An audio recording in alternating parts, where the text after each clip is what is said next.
Now, let us discuss the second theme of today's class, that is Weber and environmental sociology. We need to understand how Weber or how Weberian sociology makes a sense to understand nature society interaction. Like I mentioned just now, the proponents of environmental sociology have strongly criticized the classical sociological works, especially those of Durkheim and Weber. Like Dunlap and Catton say that Durkheim sociology emphasize that nature should be ignored in understanding of social phenomenon, and Weberian sociology emphasize that nature could be ignored because that is unimportant. So, therefore, the proponents of environmental sociology has been highly critical of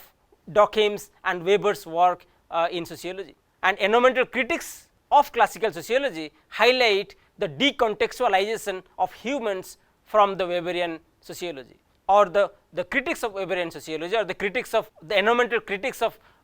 sociology emphasize the point that Weber's sociology or Weberian approach in sociology resulted in decontextualization of humans from the nature. It is Weberian sociology which separated humans from the nature and emphasized only on humans, because what the critics point out is that Weber considered individuals as participating individuals in social action. Weber, in his study of social action, emphasized individuals or addresses individuals as participating actors in any social situation, and what Weber emphasizes is the social definition, the social meaning that individual actors attach to the situation. So, it is through this social definition, it is through this social meaning that social action results or social action emerges as a prominent factor or prominent variable in sociological analysis. And again, for Weber, the reality of a situation lies in social definition and meaning attached to the participant actors. When Weber tries to understand social reality, or when Weber tries to make sense of social reality, what he emphasizes is the individual action. Like as I told, Weber considers individuals as participating individuals, and while understanding social action or while understanding individual action, what Weber emphasizes is the meaning, the definition attached to that action. And Weber says that sociological analysis should emphasize on the participating actors and can take the risk of neglecting the physical environment in which that action lies. What the critics point out is that every social action has a context, and it is the nature or the nature society interaction which is the context of social action. So, therefore, perhaps it becomes difficult to understand social action without taking into account or without taking the cognizance of the nature society interaction, that individual actions or social actions are essentially a product of the interaction between nature and society. So, therefore, what critics point out is that when we are trying to understand social action, we are trying to make a sense of social action, how can we do that without taking into account the nature society interaction. Whereas, what Weber says is that what is important is to understand that how individuals attach certain meanings to that social action, and the larger environment in which the social action takes place remain largely irrelevant. So, therefore,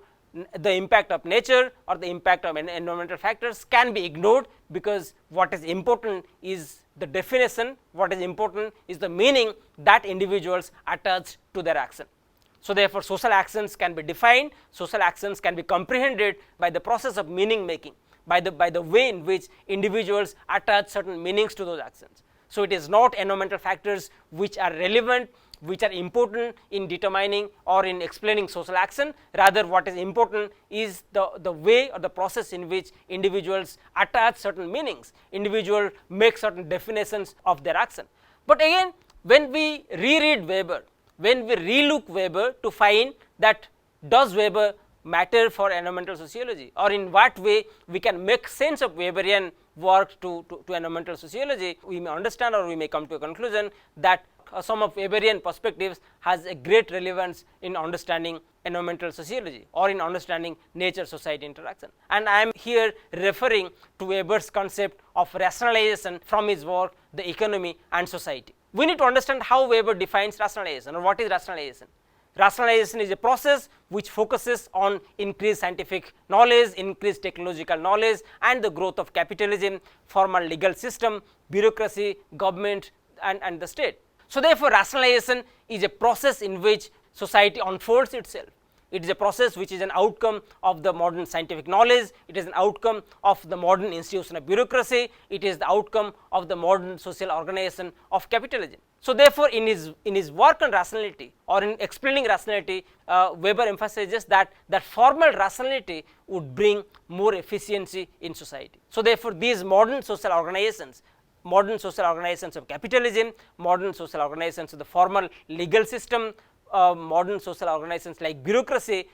this will bring rationality in society, and this will also bring efficiency in society. But if we try to drag this work to environmental sociology, or if we try to put this work in the context of environmental sociology, we may understand that this process of rationalization, which is an outcome of certain changing social institutions, or which is an outcome, or which is a process which emerges because of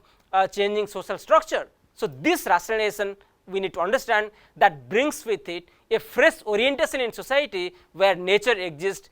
to be mastered and manipulated by human beings. So, therefore, Weber's rationalization or Weber's formal rationality, that helps us to understand degradation of natural resources, that it is the process of rationalization which creates a kind of orientation in society which believes that nature exists for the benefit of human beings, and therefore, nature should be mastered by human beings, and nature should be put to use as a production process to make certain outputs. So, therefore, the process of rationalization or the concept of rationalization is very much crucial to understand the degradation of the natural ecosystem, how modern society results in natural resource degradation, or how modern society produces certain ill effects on nature, can also be understood from this Weber's concept of rationalization, because rationalization emphasizes on efficiency, and perhaps it is efficient, or modern society believes that it is most efficient action is to destroy the nature, because it is only by destroying the nature that we can contribute towards capitalist growth, or we can contribute towards the development of society. So, therefore, degrading the nature emerges as a rational proposition. It may be an irrational proposition so far as nature is concerned, it may be an irrational proposition so far as ecology is concerned, but for economic growth, degrading the nature turns out as a rational proposition. So, therefore, Weberian sociology